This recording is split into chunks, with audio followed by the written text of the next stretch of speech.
All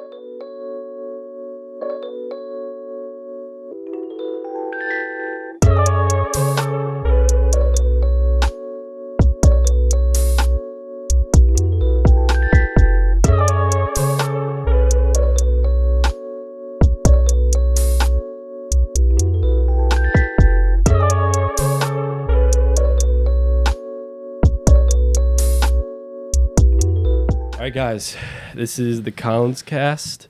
We're here, second episode, maybe. If not, it's the first, and the first episode got fucked up. But today I'm here with my guy NastE Beats. So yo, yeah. But also we had a podcast in the past. We did. It was Rapper's Delight, but you know, he's out in DC, so it was kind of hard to try to make that work all the time. And trying to do like a remote podcast is just like. It's tough to make that sustainable. Right. So, yeah. But tell them what's up. Tell them a little bit about you, just like a little introduction. I'm NastE Beats. I'm a producer. I went to school at Howard University, grew up here with Hayden and Lance. I want to, just keep pursuing music and being as active in the music industry and business as I can. Yeah, and then when did you start producing? So I started producing my sophomore year of high school, and really my sophomore year. Well, what was it that made you start? Did you have that one moment, or did you know way before you started producing that you kind of wanted to be involved in music? No, it was kind of like, I always had an interest in music, but, I didn't, for a while, I never really saw myself doing it. Right. But, I always, I was into other things, I was into weather and stuff. Right. As a kid. But I don't know. I always found myself going back to music sometimes. Mm-hmm. And then it was actually my mom. She was always like, "Oh, you should try music out," because I was always tapping things or just playing around with stuff, making noises. Yeah, dude. I remember when we'd be having just breakfast over the summer or some shit. Your mom would make some waffles, some whole wheat waffles, trying to make sure we're healthy. And then you'd be eating the waffle and humming at the same time. So I'm you were definitely meant to do something with music for sure. Cause it's just the way your brain is wired. I feel like. Yeah. And then even when we'd be chilling somewhere, you would just find something to tap, and then you just be tapping something randomly. Yeah. So it was always there.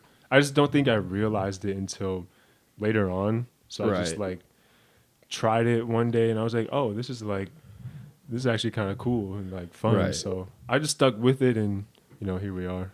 Yeah, and I think it's kind of getting into something like production. I feel like it's tough to even get started. I think people from any common area, or just even in the suburbs, because it's how many people that we knew growing up were really even producing. It's not if you don't have a parent, if your parents don't introduce you to it, or if you don't have another friend, you kind of have to just be curious enough yourself to even decide to go down that lane. Yeah, because my parents, they didn't do any of that stuff, and none of my friends here really were doing producing. So I kind of just I was kind of just by myself really for the most part. Yeah, and even having to do all the editing for producing a beat is super tedious too. Yeah.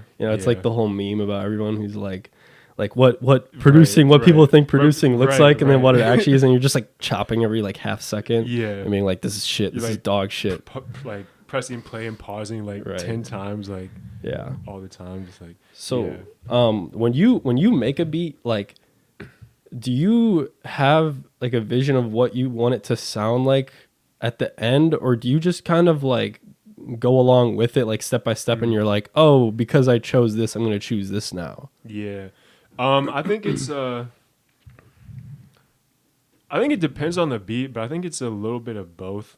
Like sometimes I'll know how I want it to sound, um, and then sometimes it turns out like that. But I'd say a lot of times I have a sound in my head, Right. and then as I start making it, I'm like trying other things out because I don't want to just like stick to like be stuck in one thing. Like, oh, it has to be like this. Right. Right. Like, Right. you know, experiment a little bit, and usually I'll try something out. I'm like, oh, this might be better.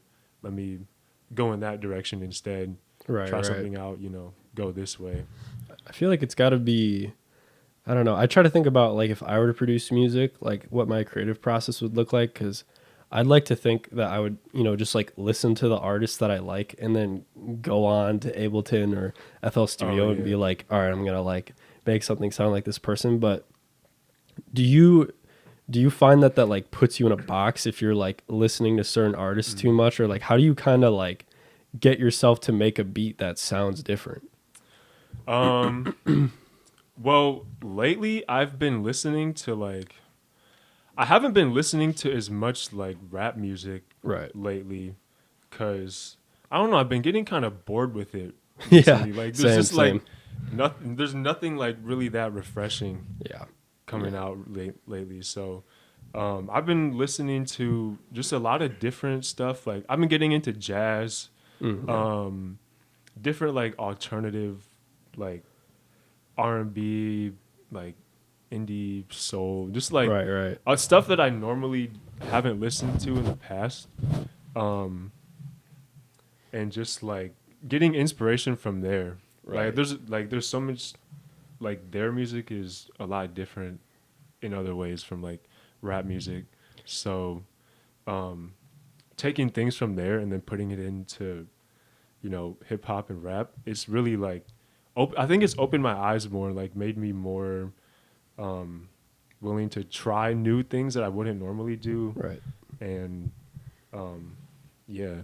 Yeah, because I feel like it's gonna be hard to think outside of the box if you're just sticking with the genre, and if you're trying to like make something inspired off of a song that's already like in rap, it's gonna be kind of like it's gonna be very in the lane of what's already been made. And it kind of makes sense too, because even when you go back and look at like what other rappers were inspired by, like they were inspired by other rappers obviously when they grew up, but also like they were inspired by Michael Jackson and like all these other people in like reggae and just like different genres. So yeah, that makes sense.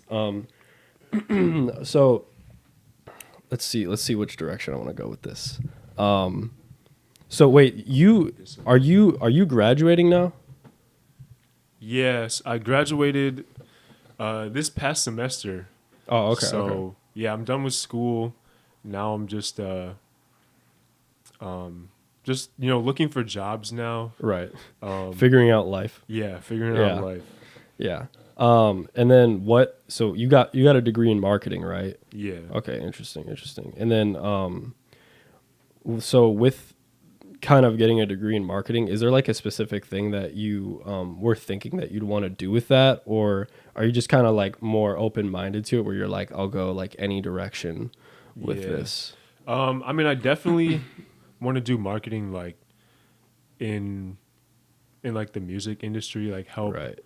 I really want to do like rollout plans for albums. Like I think that would be really cool. Like, yeah. Because I'm not super good at like the graphic design side of marketing, but I feel like I'm better at like there's more the strategic side. Right. And I feel like, I mean, at least from what I see with marketing, I view it as just like storytelling or like building a personality out of someone or a character. Because like, I mean, you look at the way that like certain rappers do their rollouts, like they'll hype shit up for like 6 months. Like they will literally make sure that you're like pissed that the album's not dropped before you drop it. Like they're literally playing with the audiences and like just the fans' emotions before they even release it. Yeah. No, it's really like that's interesting you said that, because I watched this like video about like promoting your album coming out. Like a lot of people will be just like,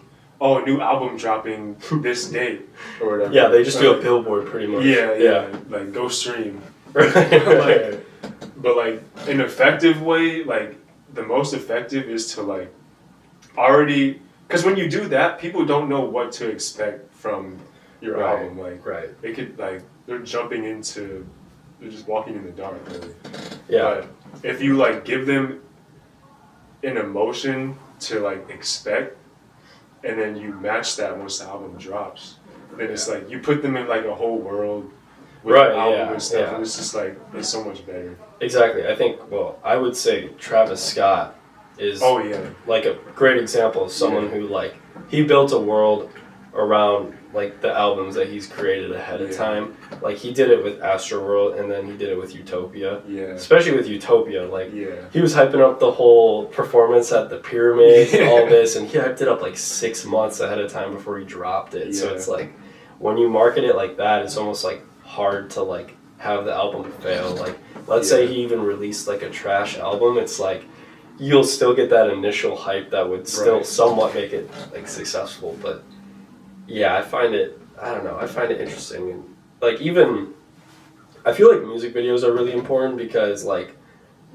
I feel like they're not as valued as they used to be. People aren't doing as many music videos as they used to, and if they are, they're just not very well thought out, and they're improvised, which is fine, or like they'll have it just be like location to location instead of storytelling, but it just gets kind of old sometimes. So I wish that artists would care more about their music videos. No, I definitely agree. Like me and Rashad, like, oh yeah, if you guys don't know, I'm in a hip hop duo with the homie. R. Davis is his name. We're Don't Miss, all platforms. Go check out our music. It's dope. But we can get into that. Have you guys been working on like any, have you guys been working on an album recently, or just like singles, or like what's been up with that? So we just put out an EP this past November, and then we did that, but we want to. Because I was going to bring up the music videos because you were talking about it. Right. We want to shoot a couple music videos for some of those songs. Nice. We already have one planned out. We just got to like schedule when to shoot it and stuff like that. But yeah, I'm really excited for that because we definitely want to like go all out for these videos because like you said, people kind of are neglecting the music videos. Yeah, and I think like music videos just it makes you appreciate the songs a lot more. And like we've been saying, I feel like it just once again helps with the feeling or like the storytelling, and it literally visualizes the song. Yeah, like you gotta, because we were talking, like you gotta give something, like the music is like that's the thing, but then you gotta do other stuff around the music, like the videos, the performances, like any merch that you want to do, like all centered, like you're building, like I said, like a world around the music. Like you want to immerse people in that. Are there certain things that you guys want to talk about in the music, but like you fear maybe writing it in or like releasing it because you're like, I don't know how people are gonna like perceive this? Actually, on the EP, we had a song that was addressing some stuff that is like pretty controversial right now. Right. But we didn't want to dive too deep into it. Right. People might get mad. Right. I don't know. I feel like sometimes like there needs to be. I mean, not even sometimes. There just needs to be that voice of the people who just don't fear the ramifications of what they say, because if you're thinking it, it's very likely that many other people are also thinking that thought, and even if it's like unfiltered or it should be corrected, it's still sometimes good to just put it out there so that the conversation can happen. Yeah. I mean, a perfect example of that is like Kendrick. Like he literally wrote a whole song, the Anti-Diary song. I feel like is a perfect example of that. He uses the F word in that, and I feel like he got some backlash for that because people are like, that's homophobic. But the whole purpose of the song was telling a story about how he grew up around an environment where he was like taught that, and that was more instilled into him, and like him understanding like like the comparison of that with like white people being racist to black people and stuff like that. So I feel like it's all part of like intelligent storytelling. Yeah, and it's also like, you know, like it's art, and you gotta like. Sometimes art is controversial, but yeah, that's kind of the point, though. Like, yeah, exactly. So we had to figure that out real quick.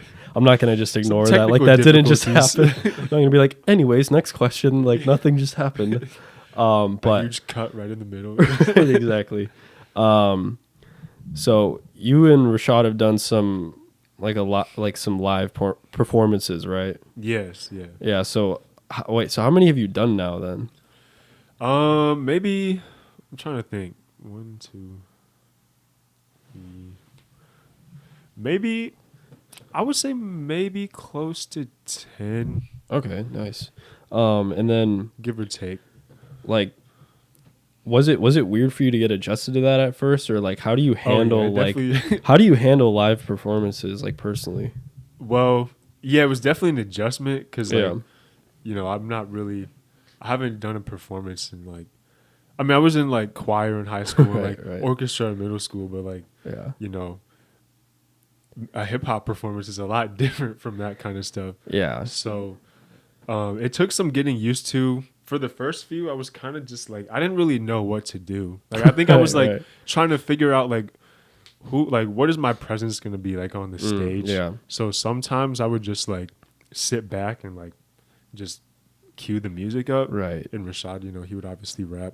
Yeah. But after a while, we were like, okay, like I got to do something more than just that.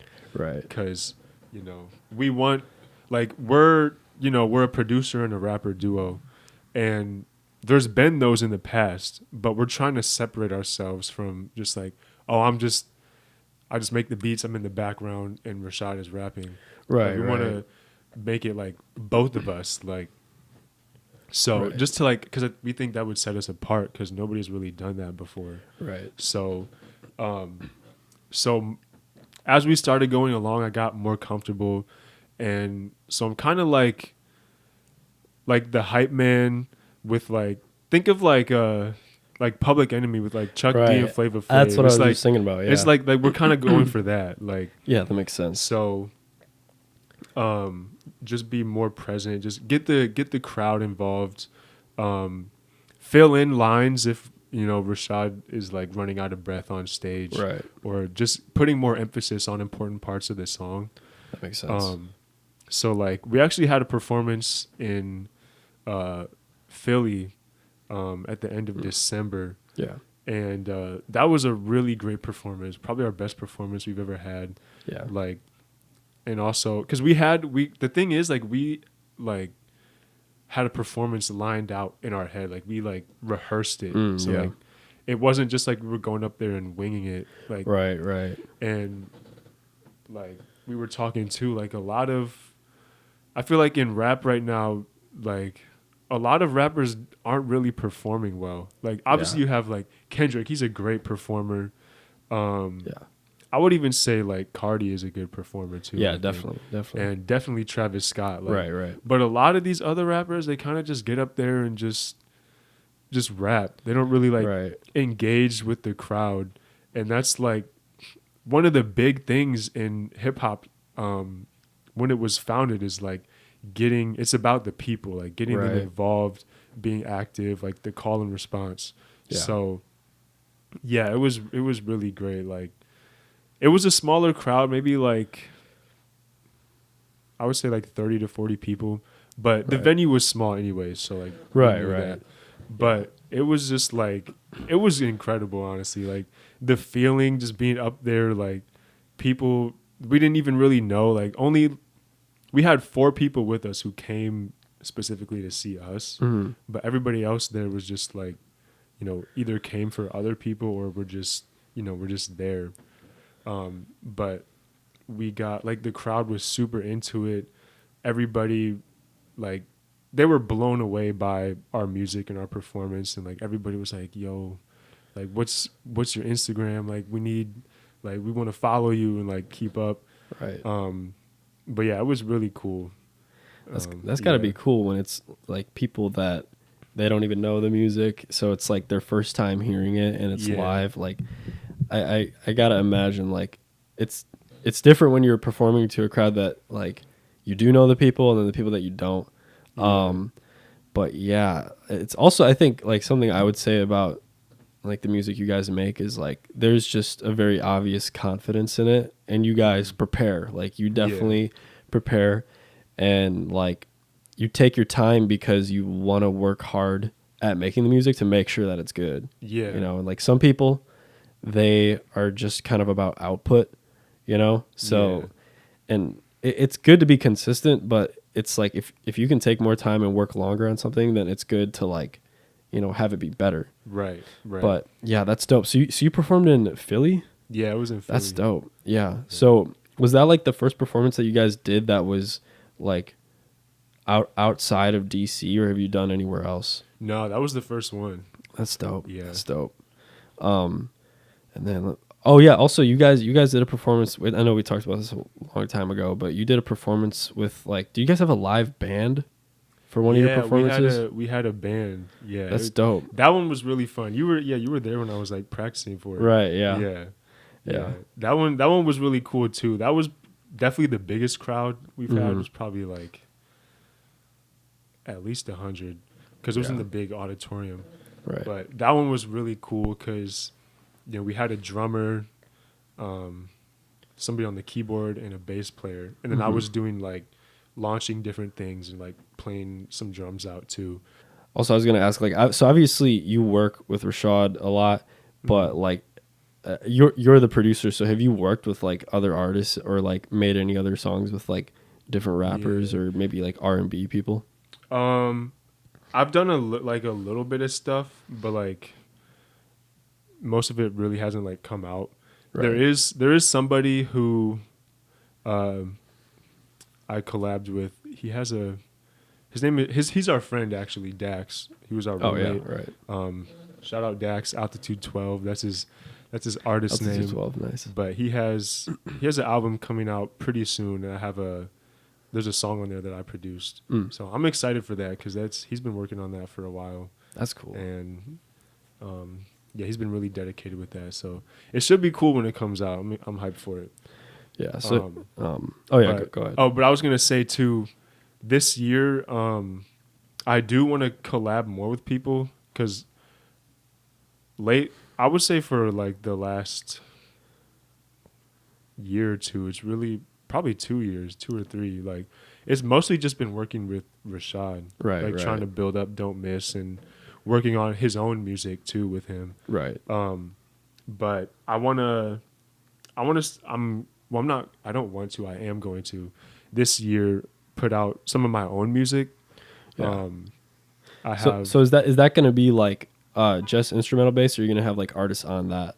So I'm putting out a project in the spring, like late spring probably, called 414 Summers. It's going to be instrumental, but it's just going to be a short EP, probably like 4 songs, maybe 5, but most likely 4. But and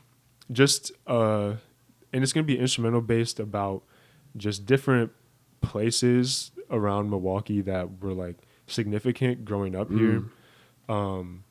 And they're just trying to like reflect like the feeling in the environment of those places. That's cool. Yeah. I like that. Yeah, because I feel like there's honestly not enough recognition for like the city of Milwaukee just in general, you know? Yeah, I'm trying to put the city on. Honestly, like there should be more like, I feel like especially the artists of Milwaukee, sometimes, at least the vibe I get from Milwaukee, people play humble like a little too often or even like a little too much, where I feel like people need to be more confident about like the art that they make, whether that's, you know, production or singing or rapping or just even like painting. You know, like people are very like artistically talented here. Yeah.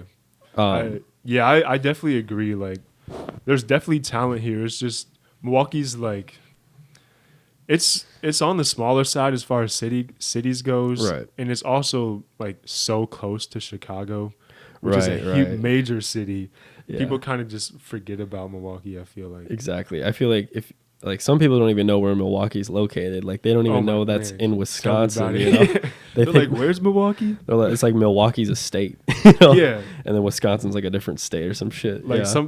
there's been times where like I tell people I'm from Milwaukee, they don't know where it is. I tell them it's in Wisconsin, and they're like, "Is Wisconsin like on the West Coast, like over by Washington?" I'm like, "What?" Like, no. Yeah. I don't know. It seems Yeah. like we're just sometimes a forgettable state. Yeah. But it's bullshit. We need to be the next Yeah. thing. No, for real. But yeah, I mean, we got the Bucks. You know, the Bucks have been helping Oh us yeah, out, the Bucks are killing it. dude. Yeah. Oh man, that's a whole different subject. Yeah. But I'm trying to think what else. Lance, you got any questions? Oh, I was gonna say because I wanted to still talk about the collab. Oh yeah. Go for it. But along with the project, I'm also planning to release a few singles with like collabing with artists. So like making a beat, getting them on it, putting it out as like a NastE Beat song. Right. So I'm hyped for that. I already have some artists I want to reach out to and collab with. Yeah, and I'm ready too. You know, like. Oh yeah. Trust me, you're on the list. But yeah, no, that's cool though. So that'll be a different kind of like EP that you make. Nah, so those are just gonna be singles. those are just gonna be singles. Okay, cool. I wanna, after I put out 414 Summers, I'm putting out like 2 more parts of that. So it'd be like 3 of those total. Yeah, that's and cool. then singles with it. Yeah. Yeah. I think it's kind of I think it's been creative that you guys will do like it's like the August 22nd, September 22nd stuff. I think that's cool. It's just like you guys drop like a song a month and then like you'll also drop like an EP with like a few songs on it. Like it's kind of cool to do it that way because you know, it may give more time to also like if you're also focusing on a bigger project in the background that's going to be a more like cohesive album, it gives time for people to be like, well, they're still also making this stuff too. Yeah. So that's kind of cool. Yeah. But yeah, I think you should totally do like an album at some point. I'm sure you will. Oh yeah, I definitely with will. like all different artists. I've been like thinking of that's definitely what I want to do. And I was doing that at first and I had like it was like a whole concept album. Yeah, I remember that on the whiteboard. I remember yeah. But I want to go back to that. Right. But I just was like it was a lot trying to like fit the concept and like figure out the artist I want to get on. So I'm doing this right now as like kind of like a warm up. Yeah, that makes sense. Yeah. And also like I feel like as a producer you're kind of in a position where you kind of have to network and make relationships with different artists and kind of make beats for their self-interest so that eventually it's like now I'm asking for the favor of you to hop on my shit for like one of my albums. Yeah. Lance, you got any questions? Could you break down your process a little bit about when you are making beats? Yeah. So, usually, like if it's like a sample-based beat, you know, I'll look for a sample first. Find one that, you know, really resonates with me. And then I'll just think about, sometimes I'll hear a part in a sample. I'm like, oh, that would be cool to use. Or sometimes I just hear a sample that sounds cool, but I don't really know exactly what I want to do with it. So I kind of just, you know, experiment and try things out and just see what happens. Really just playing around with the samples, just, you know, reversing stuff, pitching them down, slowing them, speeding them up, just trying stuff out. And then, or if I'm making a beat from scratch, you know, I'll start with a melody, find like a cool sound, maybe like a pad or like some sort of like synth, like something down, start adding some drums. Usually with drums though, like I'll start with the snare because that's just going to be usually on the 2 and the 4 or the 3, one of those. And then obviously you have like filler ones. And then depending on, by that point, once I have like a melody and the snare down, usually I already hear like the kick and the hi-hat in my head. Yeah. So I'll play what I hear in my head, but usually that changes and I do something similar to that. Right. But you know, as I'm working, I get more ideas. I'm like, oh, this would be better. And then, you know, just playing around. So like as far as the order of like adding the different aspects, like is that usually like your standard order of like adding stuff to a beat, or like is there like a certain order that most producers kind of just start adding in their beat? Like, you know what I mean by that? Yeah. Well, it depends. Sometimes I start with the melody first. Sometimes I start with the drums. Right. Okay. But I would say like it really just depends on the producer. Some people That like to makes start with sense. the drums. Some people like to start with the melody. Right. You know, it's really just like Why not what's start more with the comfortable bass? for you. You can start Just with the purely bass. bass. I've done that before. Yeah. No, Like that's it's yeah. really just, you know, whatever. Like obviously people are gonna have their opinions on what's better. Right. Like, Right. Me preferably, I like to start with the melody first. Right. But some people like to start with the drums. And there's benefits to like both things. Like starting the drums, you get a better rhythm. I feel Right. like going into it, because then the melody I think just comes easier, especially if you're using a sample, because you're kind of like playing the sample like a drum pretty much. So if you Okay. already have a drum pattern made, the sample is going to be super easy. That makes sense. Yeah.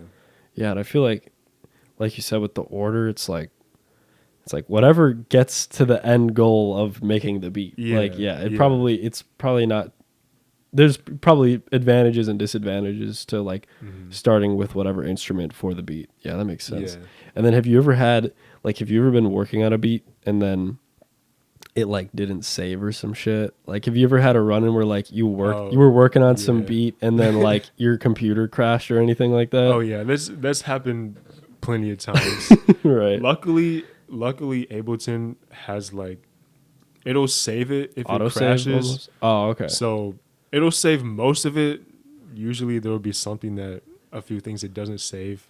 Right. Like I don't know, it's dumb. Like sometimes it'll save like what I played, but it won't save the sound that I used. Then I have to go Right. back and like try to remember the sound name and like look for it. Right. I'm just like, bro, I just did all this shit. I gotta do it again. Right. I can just relate to a lot of like, I feel like I can relate to a lot of the producer stuff just because, because I used to edit a lot.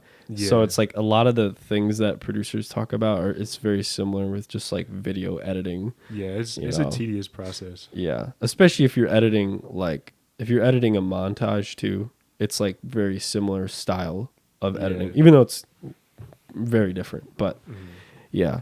And then let's see what else. Where do you want to be in 5 years? No, I'm kidding. Well, is there anything that you want to talk about that we haven't talked about? Anything you want to plug? Otherwise, I had one more question. Oh yeah, you should ask another question. So, totally forgetting in the moment, or I forget how I want to say it in the moment. But So I have a question. I forgot it. so you said like when you were so you started sophomore year. You said that like your parents were never really a part of it, and you were kind of just doing it by yourself. So how did you like effectively like learn Ableton or like learn like beat producing to the point where you can kind of do it not even necessarily professionally, but like you have like a very good base knowledge of it to this point? Yeah. Well, so when I first got Ableton, like, because I started on GarageBand, I was just throwing on loops. Where we all start. Yeah. I was just dragging loops from the library, throwing it in there. But I was like, all right, this is getting kind of old. Like, I want to make my own stuff because I have stuff in my head that I want to put down. So I got Ableton because that's what the internet said to get. So I got it. It was that or FL Studios, huh? Yeah. Yeah. Or Logic. Oh, yeah. But I went with Ableton, and man, when I opened up Ableton, going from GarageBand to that, I was like, I don't even know what I'm looking at right now. So, my dad took me to Guitar Center, and we got like this like Ableton manual book. So I would read that, but that was kind of difficult because like it had pictures, but it's kind of hard to like translate stuff from book to that. And also it was using like words that I've never heard before, like EQ, compression, like, you know, just a bunch of music production words that I didn't even know. So I didn't even have like the context to understand like what it's talking about. So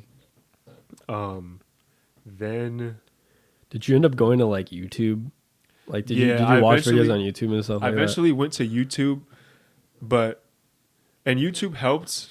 It definitely helped more than the book, but it was also like I still don't know what these people are talking about. right. Like I've never heard these words before. They'd almost have to word it in a way where they're like, okay, I know I'm talking to someone who doesn't know anything about like the system. No, it's literally like people say like you got to explain it to like a 3-year-old, like make a 3-year-old understand it. Yeah. But then that summer going into junior year, I found this like music camp in Minneapolis.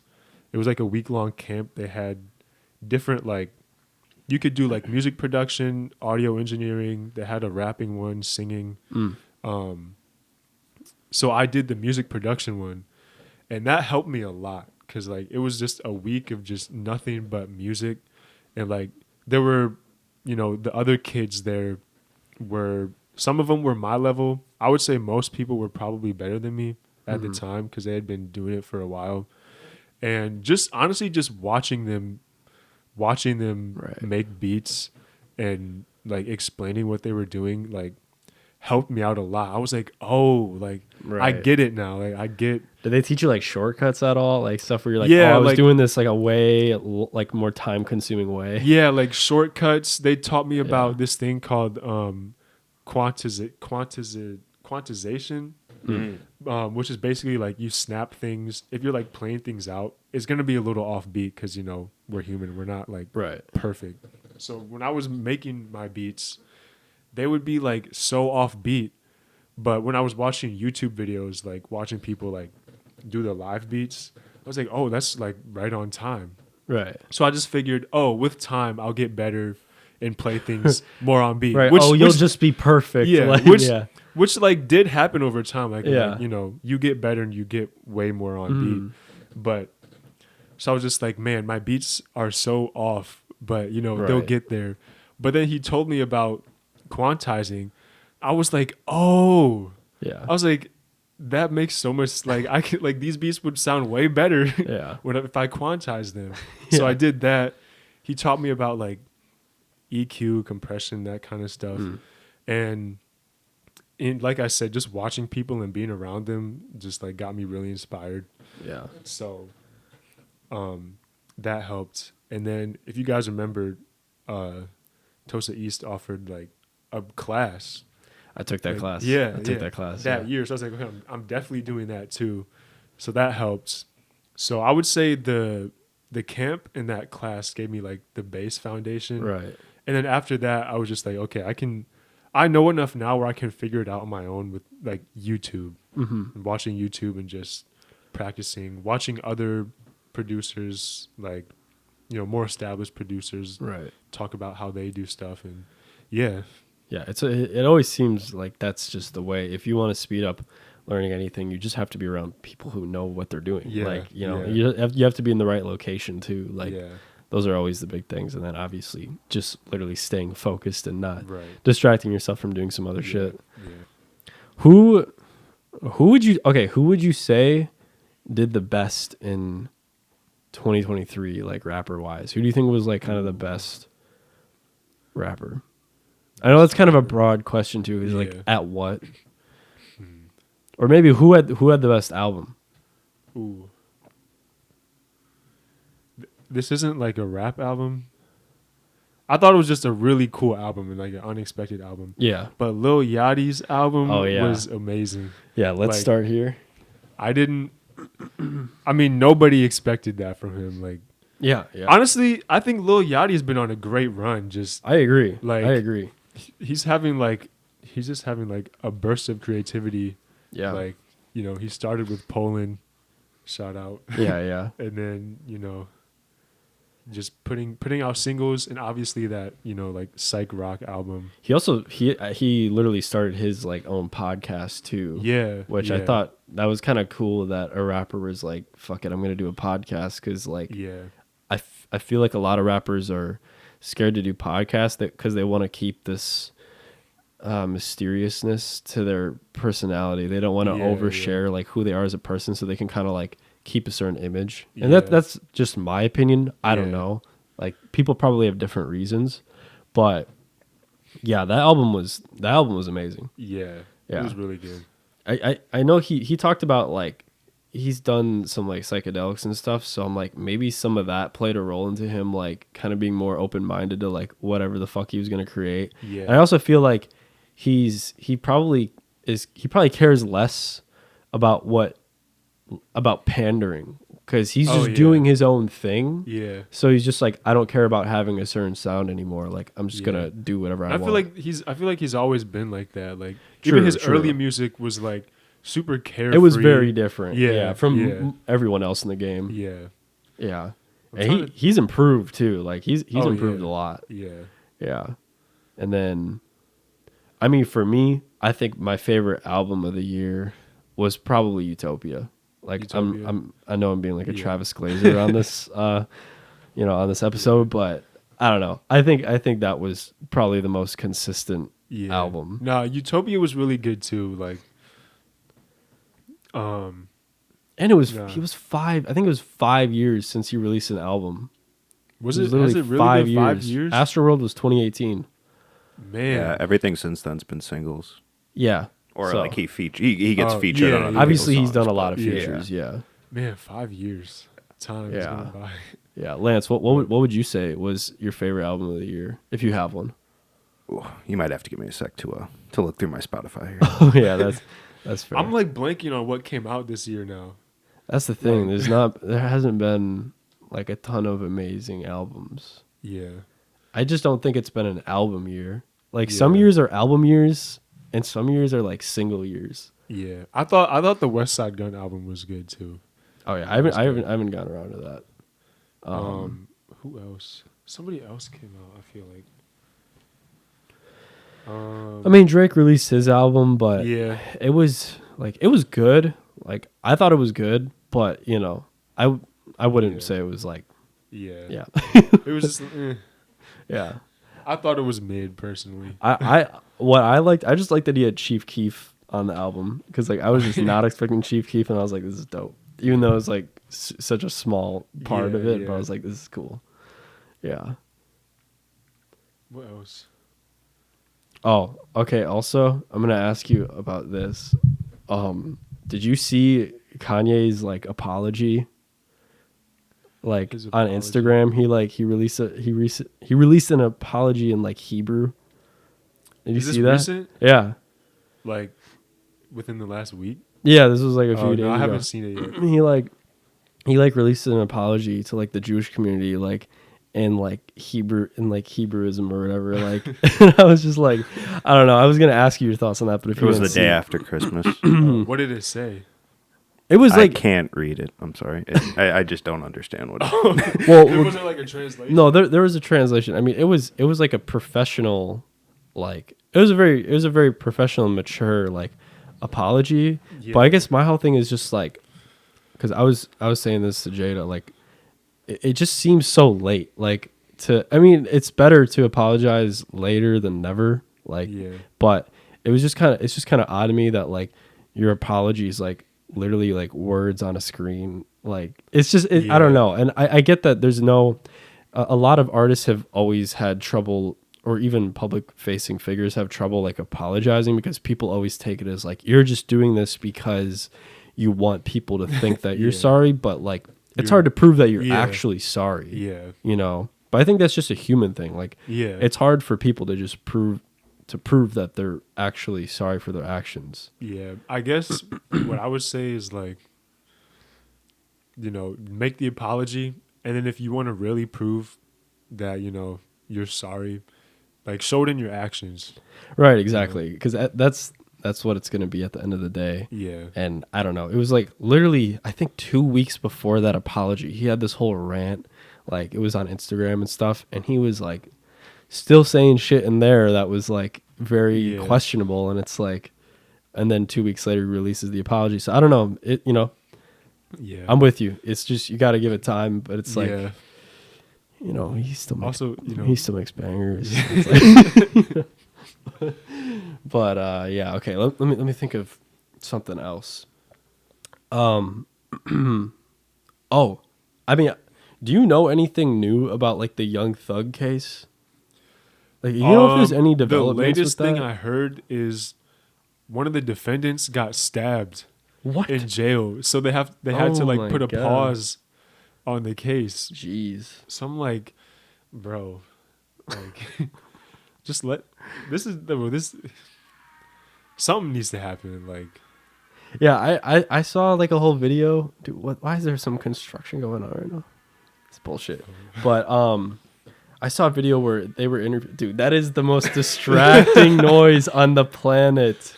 It sounds like he's just releasing a fucking fart. yeah, Like, dude, that is it's the always right worst when you start timing. talking too. Could leave it in with for the memes here. Yeah, leave it in for the memes, whatever. I was gonna. There was this video where they were asking the father of Young Thug. They're like, what do you think about Lil Baby like saying something about like Gunna like being a snitch or whatever? And he's like, he was like, Young Thug's dad was like, I think Lil Baby should shut the fuck up because he doesn't know anything about the case and he doesn't know shit about anything, Yeah. So his Young Thug's dad was kind of like, Mad. I don't know if I would, maybe I'm twisting it, but it seemed like he was defending Gunna. Yeah. Like he was like Lil Baby should shut the fuck up because he doesn't know anything about the case. It's kind of like it almost seems like he's like defending Gunna in that way where it's like, Yeah. you don't know what you're talking about, like, you know. No, yeah. I mean, yeah, I think he probably is because, like, we don't really know much about the case, Right. like the nitty gritty details. But yeah, people saying like Gunna's a snitch or whatever. Like I'm not gonna say he's a snitch until Young Thug says he's a snitch.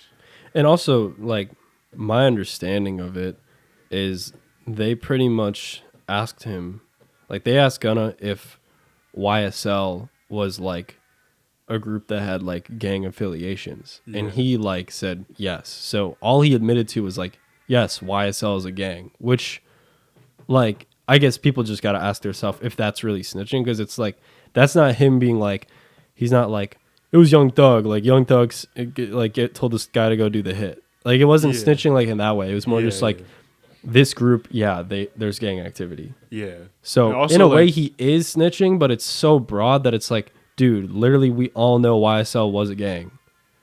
Like, I mean, it's also like obviously a music group. Yeah. And it was like a label that Young Thug started, but they also represented themselves as a gang, like in all their music, and they were saying in all their music. But that's also a whole different thing. But yeah, no, it's like yeah. I think, and also too, like, even if he said they were a gang, like, you can't, I don't know the laws, but I don't think you can charge somebody just for being in a gang. Yeah, exactly. Like, they have to do something. Exactly, because it's not, you're not saying like these are the crimes they committed. Like, and also a lot of people are saying like he's a snitch, and it's like, okay, if you were in his position and all he's got to say is yes, YSL is a gang, and then you're free.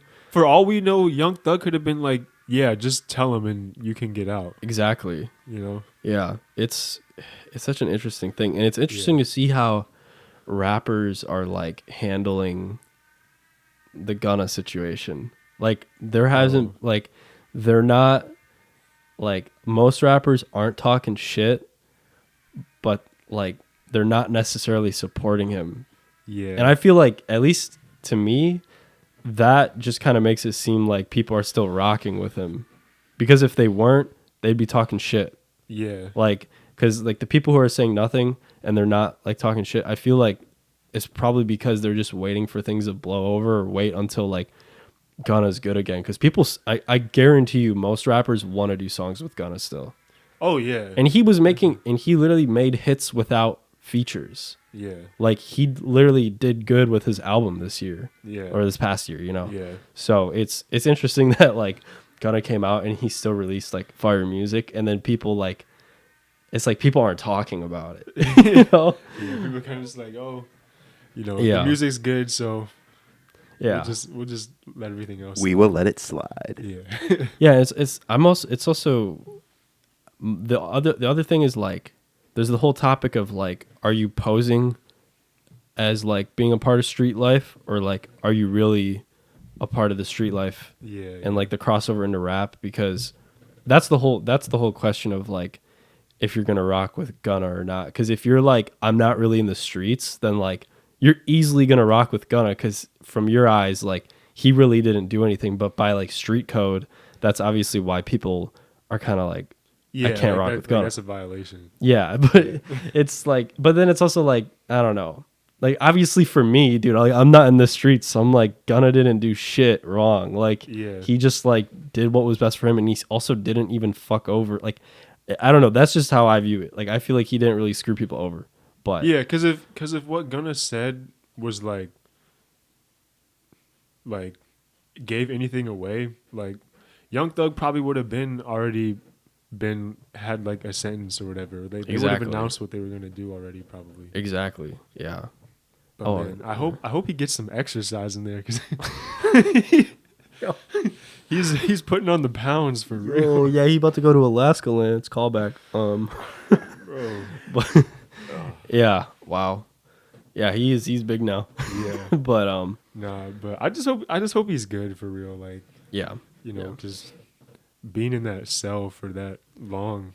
yeah. Like, so some people don't come out like, you know, good after that. No, Yeah, no, definitely. they don't. Yeah. They also like a lot of people become a lot more fearful, obviously, because of all of it happening. It's kind of like PTSD, and then Yeah. when they come back out, they're probably fearful to just, especially like he might be. I don't think he'd be like this. I think he'd be the opposite. But like some people would probably be like fearful to make music again. Yeah. You know, and I don't know. You also like you question the intentions of the whole case itself and like why it started. Yeah. You know, because like I was looking into it like probably a year ago, and it was they were talking about how Atlanta had like a new is it a DA or DEA? Like it's like the director of like everything that kind of handles like trials and stuff. But they were saying that like people's theory was that she was kind of doing this because she wanted to show, it was more of like a publicity thing for her. Like that's literally like the motive of the case, I to heard like about help that. her I heard about that. political rollout. Yeah. And to like get some votes. yeah, and also like because everyone was talking about like Atlanta and the crime going up, and then obviously she's probably trying to make a correlation with the music, which I'm not even saying that's necessarily not true. Like there could be some truth to that like music does influence people to do shit that they wouldn't do if they weren't listening to that music. Yeah, there probably is some truth to that. Because I mean there is glorification of crime in like some of that music, you know, but also like I think a lot of people have enough brains to like separate that, and they just use it more as like it's like they just want to be in a mindset. Yeah, and also like, you know, Young Thug is like, you know, that's what he came up in. So like, Right. you know, that's really for the most part that's all he knows. So like he's just, Right. you know, music is supposed to also like represent people too. So like, you know, Yeah. everybody needs some representation. So, you know, like, you know, even the people in the street life, they still need people to like, you know, speak for them and talk about, you know, what's going on with them. Yeah. You know? And I guess it also goes to that debate of like, is the rap like, can it be used as evidence? Like, can the words be used as evidence for crime, you know? Or is it just like art? Or is it like just them telling a story, you know? Yeah. Because that's the whole debate, and they're trying to like make it where they can use the lyrics as evidence. And I think they're able to use the lyrics as evidence in this case. Yeah. Which is like a dumb. controversial thing where people are like, that's bullshit. Like this is storytelling, this is art. You shouldn't because it's like, I don't know. But it's tricky. It's like I see both sides to it. Yeah. You know. I don't know. I think they shouldn't use lyrics because, it's like, they're like freedom of expression and freedom of speech too. You can. Yeah. I mean, I agree with freedom of speech. Like I personally am like for all that, but the only like the dilemma I see is if you're like on 14th, Kenny got shot with an AR-17, and then it's like that's literally like saying, and you're like, hold up, that is literally like what happened. You know what I mean? At that corner, like it's kind of tough. Yeah. Well, because that's kind of what happened with Melly, like YNW Melly, right? Like, he basically just like explicitly said what happened. And Bobby Shmurda, right? Yeah, that's what happened with Bobby Shmurda too. Yeah, they pinned him lyrics, on because right? of the music. Yeah. Yeah. So it's tough. I mean, I agree that like, I don't know. It's just, I mean, here's my thing. If you are just using it as art and it's just storytelling, and you didn't commit the crimes and it is just that, then you should be able to plead your case and you should be fine. So that's kind of how I view it with Young Thug. Yeah. If he didn't do anything and he wasn't like out here sending hits, he should be fine. But if he was, then he might be fucked. Like that's kind of my take, but I don't know. And it's also I feel like his lyrics are like pretty broad too. With that. Yeah, they are pretty broad. He's not specifically saying I sent a hit on so and so, insert person's name here. Yeah. Also, I feel like the way I've been talking about this, people are gonna think I'm like a Young Thug hater. I'm literally not. Like I was such a big Young Thug fan. Like the 2 years before he got locked up was when I was like really getting into him. Like I was very late to the Young Thug train, but I was like really into his music. So like I'm just as like annoyed about it as like any other Young Thug fan. But I'm also just trying to look at it from like a perspective of like just the real world and not just like being a fan of Young Thug. Yeah. But yeah. Oh, and then also the Melly case. Yeah. I can't believe that's still even going on.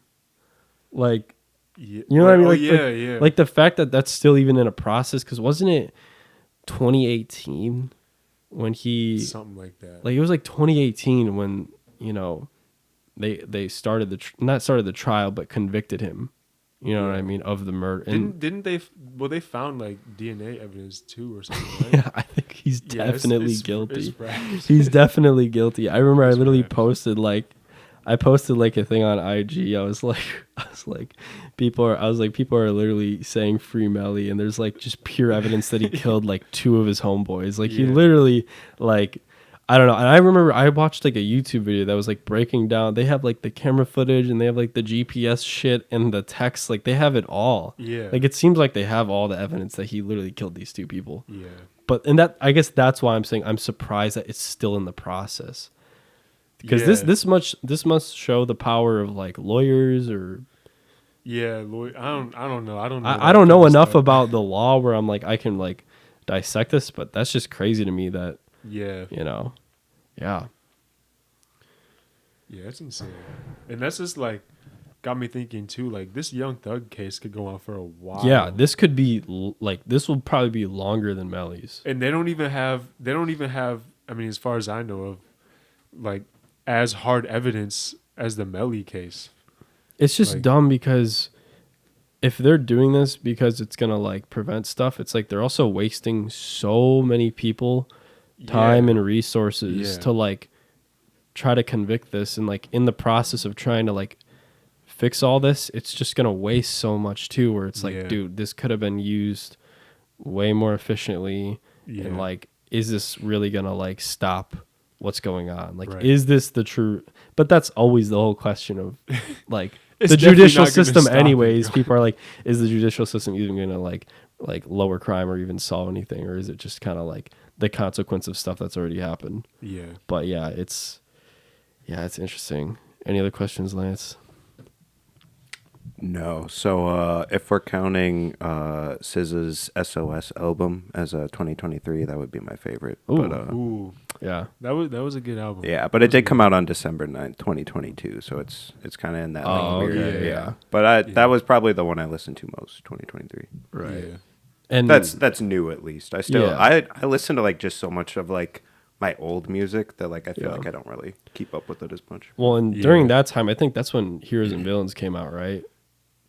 Yeah, I think Wasn't it December? yeah, December or like late November. So yeah, somewhere around there. Yeah. Somewhere around That was there. That was a good album. that too. was a great, like 2022 was like towards the end of the year, such a great time for music, like with that. Yeah. 'Cause that came 2022 out- in general, because that's when a lot Yeah. of people like Kendrick finally dropped something Yeah, new and yeah, stuff yeah. like that. So That's no, Donna didn't drop that year. Donna was 2021. Donna wasn't even that great. it wasn't. It was In my really, opinion. it was really long, but It was long. Yeah, it was like kind of. it had some good songs. It was too though. many It was- potatoes, man. Like he could have cut some shit out. Like you know what I mean? That's Yeah. you know like I mean there was good songs. Bro, but yeah, anyways. like the long album trend, I don't like that. yeah. You don't like it? No. I don't. So I like it to a degree. I think an album really shouldn't be more than an hour long. But like Yeah. I don't think it should. I think it should be between like that, like 35 to 60 minutes. Yeah. I That's agree. probably like my ideal. Yeah. Yeah. I definitely agree. I mean, honestly, a lot of people can't pull off long albums. Like, No. there's only Yeah. a few people that can even like pull that shit off. Usually, a lot of albums are like the 40-minute range. Yeah, like especially like in the 40-ish. modern day, because like I feel like so many like back in like I feel like back in like the 90s, early 2000s, you'd have those like skit kind of like songs, Right. like and like Oh, Kanye yeah, albums skits, and stuff like bunch that. of Like you skits in just there. or like Eminem ones too. Like you just Yeah. don't get those. I feel like Yeah. in today, because everybody kind of just wants to make like everyone wants their albums to just be like straight bangers. I feel like in my Yeah. opinion. Yeah. Oh my god. I was just listening to Get Rich or Die Trying yesterday. Oh my god, that album is so good. That album is so like I literally like I always go back to that one. Like Yeah. yeah. But yeah, 2023 has just been it was just a rough year for rap in my opinion. Yeah. Like there just wasn't I don't know. Cuz I mean well cuz yeah, I don't know. It's was all just good. rough. That's why we got nasty beat songs coming in Exactly. 2024. Yep. Yep. Exactly. Lots of makeup for it. Yep. We need some new shit, you know? Yeah. All right, yeah, I think that's probably good. That's probably good, you know. Got anything you want to plug before we sign out? Oh yeah. You can follow me on Instagram at nasty.beats, nasty with an E. You can find Don't Miss, like I said, on all platforms. Just search up Don't Miss, all caps. Follow us on Instagram at They Don't Miss. Yeah, be on the lookout for new music and music videos. And then I'm gonna plug our Instagram. We got Collins Cast Instagram. I think it's at Collins Cast 1. And then I also have a TikTok account that we're gonna do for the shorts. I think that's gonna be at Collins.cast. Or if it's not that, it's the same as the Instagram. But yeah, leave a like, subscribe, follow. Anything? Any last words, Lance? No, just thanks for listening, guys.